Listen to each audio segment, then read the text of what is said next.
In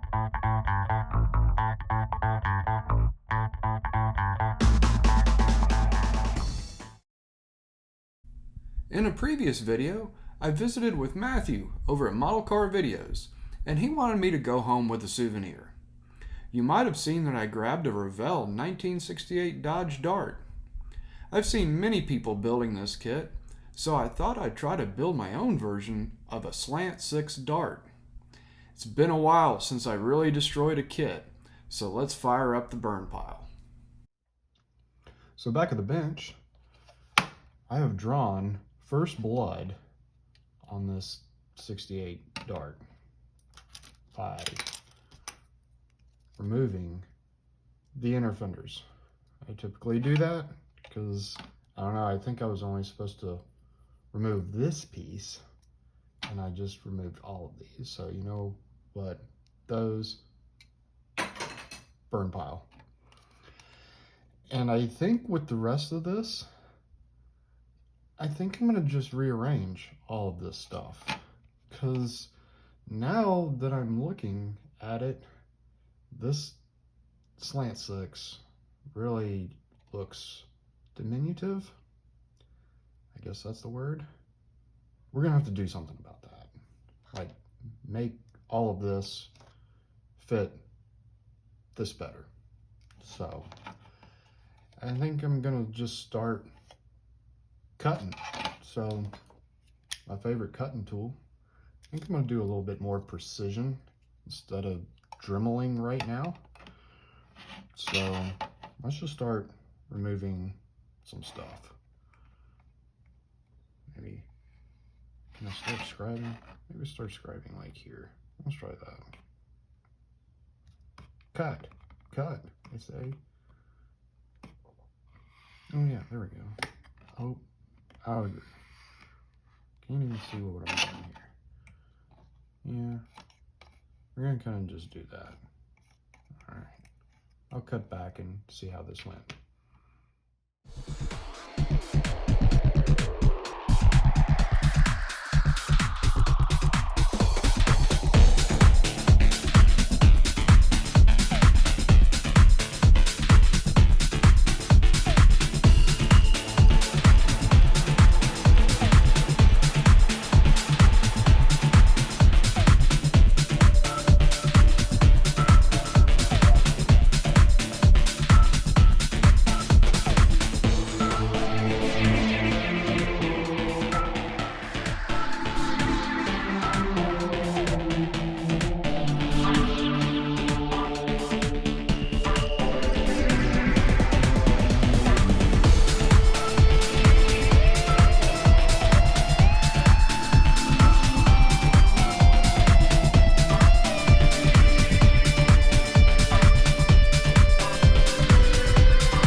Okay.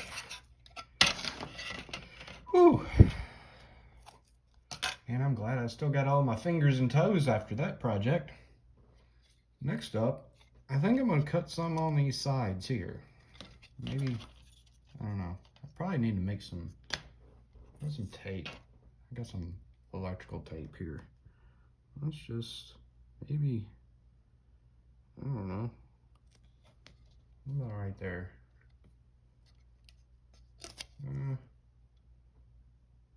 I think that'll work. Let's just put it right there. Use that door line sort of as a, you know, I could use scribing tape, but I'm not going to really scribe, as I'm going to just slice. Ooh, this would actually be more fun with the Dremel. But it's over there.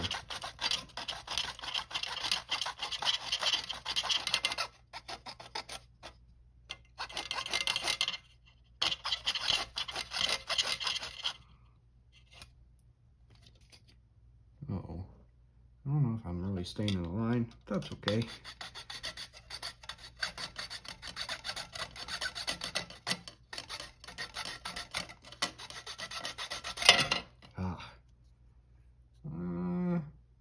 maybe burn pile, I don't know.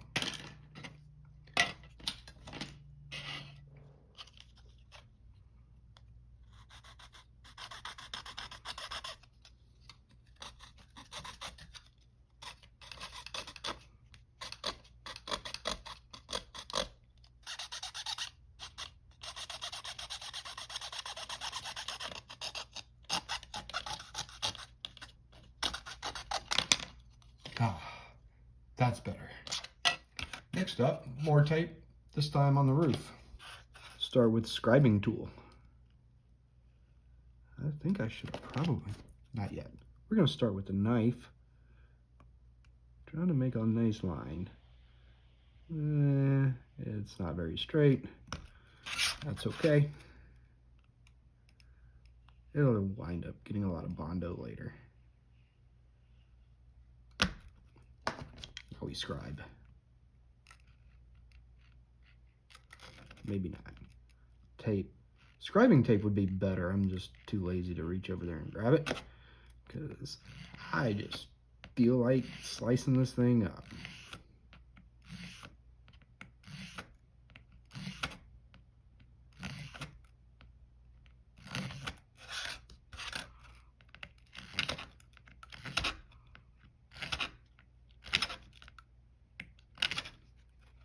That's probably good enough. There's a lot of shavings around here. That's progress.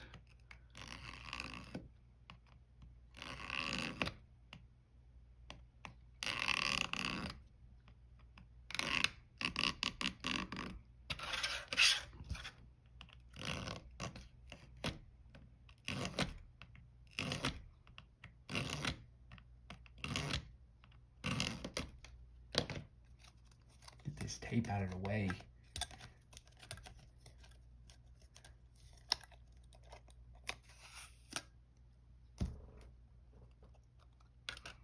Actually, I'm gonna do this now.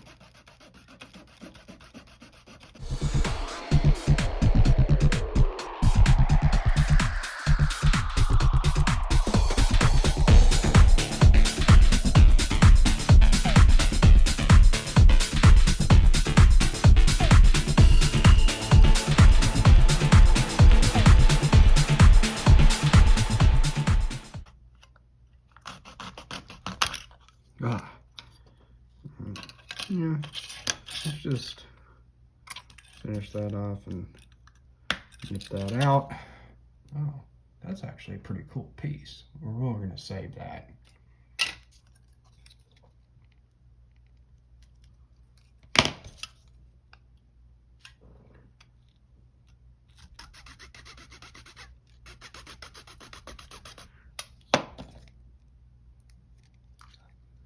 Okay.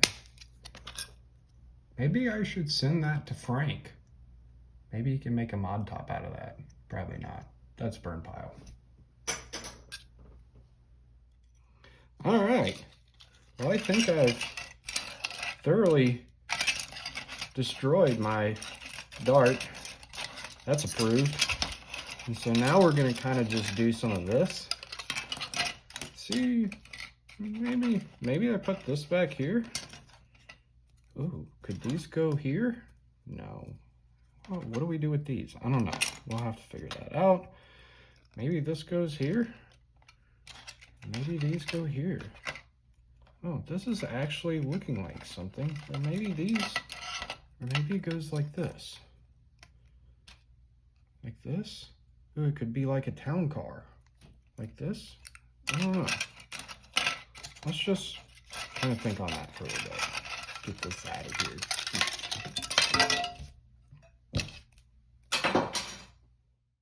I really need to think how to put this back together.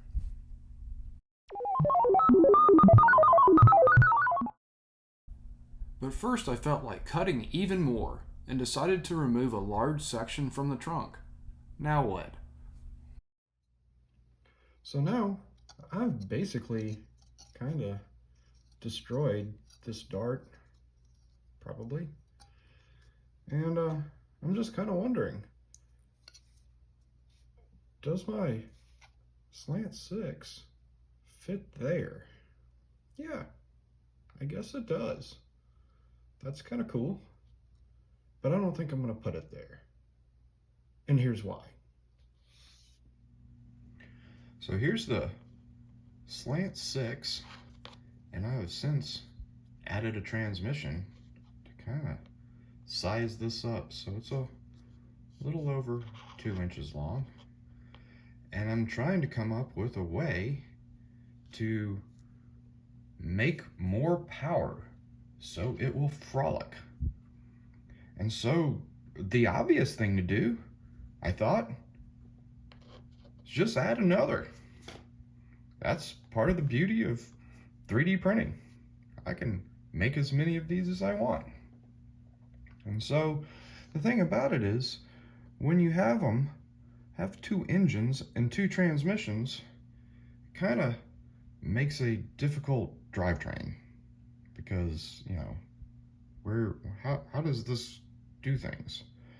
So I thought the easiest thing to do was just turn it around. And then I found out that the intake manifolds sort of line up. And this sort of makes a quasi V12, if you will, which is kind of cool. But I think it still needed a little bit more power. And if I'm building a model car, I kind of like forced induction. So while I was printing, I also printed this supercharger with these 3 carburetors, and clearly this is a failed print, but that's okay. I use these as mock-ups. So to do a mock-up, let's just set that right about there. Okay, that's looking pretty interesting, but it brought up another problem. So this engine is spinning that supercharger, but this engine is not spinning a supercharger. So we're kind of out of balance. So what to do about that?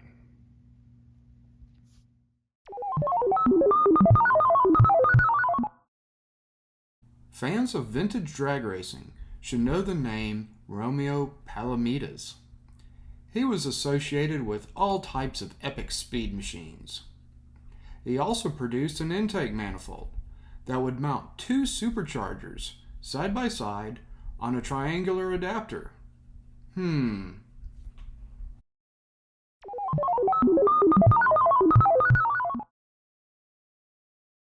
After looking at that setup, I kind of just got this going on. So we have one supercharger facing forward, one supercharger facing backwards, and that basically will sit up here. And now that kind of fixes the balance of blowers on the twin slant 6s. And I think that that's going to be enough power to make it frolic. So this looks like a good place to stop. I still have to figure out what I'm going to do with all of those dart parts. I hope you like what you see. And we are just getting started with this. So be sure to like, comment, subscribe. You know what to do, because I have all kinds of model car stories to tell. Thanks for watching.